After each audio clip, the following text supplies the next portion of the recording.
What's going on, everyone? I have Dean Valentini here for a third time introducing his Hound Haven Airbnb. Really excited to show this to you guys, and the numbers are insane. It's the same idea with the house hacking situation, and except he has a really cool feature to it. It's got an outside separate entrance, and it's not in the back, but it's like sort of this pathway on the side of the house. But nonetheless, insane numbers on the house, and it caters to dogs. And since he's a dog lover, he could totally relate to it. So really excited to show you this one. Stay tuned.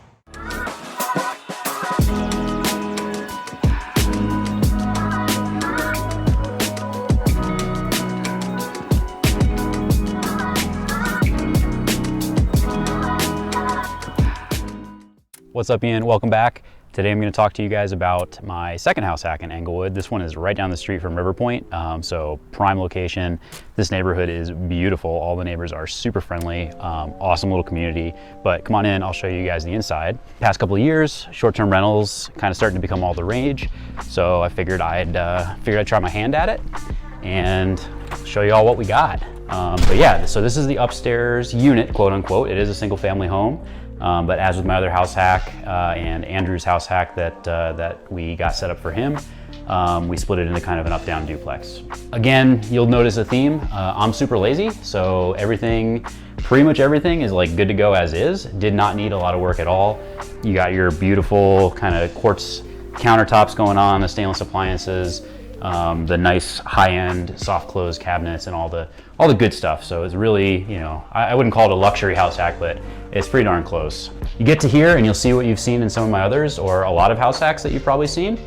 Side entrance, it leads right down to the downstairs. This goes down to the downstairs unit. I installed this door myself, and that's pretty much all I did to separate the upstairs from the downstairs. So that's all it took with this place. And I'll show you why, when we get downstairs, I'll show you why it almost didn't even need that. So a really, really good feature that really sold me and made me want to get this place. I spent about $20,000 furnishing the upstairs. So it's a 3-bed, 2-bath, a little over 1,000 square feet. That included everything you see here. So it was completely vacant, completely empty, all the furniture, pictures, furnishings, light fixture, that chandelier we put in. So all of that for 20 grand, and a portion of that actually went to paying my designer that I hired. And I have zero eye for interior design, so it's a good thing because she did an amazing job. Shout out to Stephanie Messick Photography, and she does a lot of Airbnb design as well.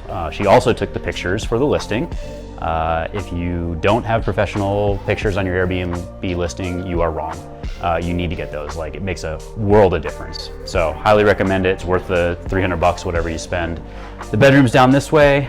Bathroom, again, everything's beautiful in this house. I had to do next to nothing other than furnish it. Everything was, well kept, recently renovated, some gorgeous spaces. So we threw in the small bedroom, we threw in some bunk beds, get a couple extra sleeping spots for the Airbnb listing, which is good, and it's very family friendly. I've had a lot of families come through. We got quote unquote master. They're both pretty much the same size with the 2 queen bed bedrooms, but this one's kind of the main one. So yeah, and then we got our second queen bedroom, and I am living downstairs. So yeah, that's it for the upstairs. Let's walk around and check out the downstairs. And now I'll show you guys my favorite part about this house. This is what really made me buy the place. Not only the side entrance, but the downstairs completely separate entrance. These are not cheap to put in, so I was super happy when I saw this. Like I said, I only had to throw that one door at the top of the stairs to really separate out the 2 units. And it's not even like a hack separate entrance, it is a true separate entrance. I literally just walk in from the driveway and I'm inside. Got this kind of big empty rec room type area that I'm not quite sure what to do with yet. I've thought about renting it out on a site like neighbor.com. You can rent out storage space. There's other sites that let you rent out space like this for just whatever people want to use it for. Yeah, here's my washer dryer downstairs. Again, we have a separate one upstairs for the Airbnb guests. This kind of area is going to be, one side of a galley kitchen, just a straight, nice, easy shot. Throw in some cabinets We already have the plumbing and a sink in place, so we're gonna make it look a little bit more like a kitchen. Hot water heater and furnace, just kind of chilling. So that's the door I added, and that goes right up to the upstairs unit. This is, again, a lot of unused space, so may end up doing rent by the room at some point for the downstairs, but this for right now is just kind of an extra living room. All right, so let's move on to the bedrooms. I think I mentioned earlier, it's a 3-bed, 1-bath upstairs, and it's a kind of 2.5 bed, 1-bath downstairs, but none of those are conforming. So there's no egress windows yet. That's something I'll probably do in the future. So you got your, again, finished bath. All of this was finished out when I bought the place. As is trend with me, it's all in really good shape. I don't like doing a lot of work. So I say that as I'm building out an entire kitchen from scratch in the basement. But hey, what are you gonna do? This is the larger of the 2 bedrooms. Actually, this, you can still even see the imprint on the ground from the previous owners, but they were living down here. I think they were living in the basement. Who knows, they may have been house hacking as well. They might have been renting out upstairs. This room that I'm kind of almost squatting in right now, I'm living in squalor here. I got my air mattress and my desk and my dresser, and that's all I need. So roughing it a little bit, but not really. This place is awesome. And finally, we have the backyard, which is another awesome selling point of this place, especially because one of the themes of this Airbnb, the short-term rental that I have, is Hound Haven, Denver is the name of it. So it's very pet-oriented, very dog-oriented. I'm a big dog lover, and I wanted to make sure that other people had the opportunity to travel with their pets, because I always love finding good dog-friendly, pet-friendly Airbnbs when I'm traveling. So for the software side, I'll tell you what I use that I have been really happy with all of these so far. Price Labs is my auto repricer, so that'll find market trends and competitively price you and auto adjust all your nightly rates. I use Hospitable, which used to be Smart B&B, and that's essentially a concierge. So that will auto message your guests for you and do a lot of that stuff. Cleaners, Turnover B&B makes it super simple. It integrates with Airbnb, your calendar, as well as VRBO and some other sites. But essentially, Airbnb tells Turnover B&B when you have a checkout, and it will automatically schedule your cleaner after you've found them, which it also helps you do. So it lets you put out quotes or put out requests and get quotes from cleaners, and then you can select the one you want. And then once you select your primary, it'll auto schedule them. Super easy.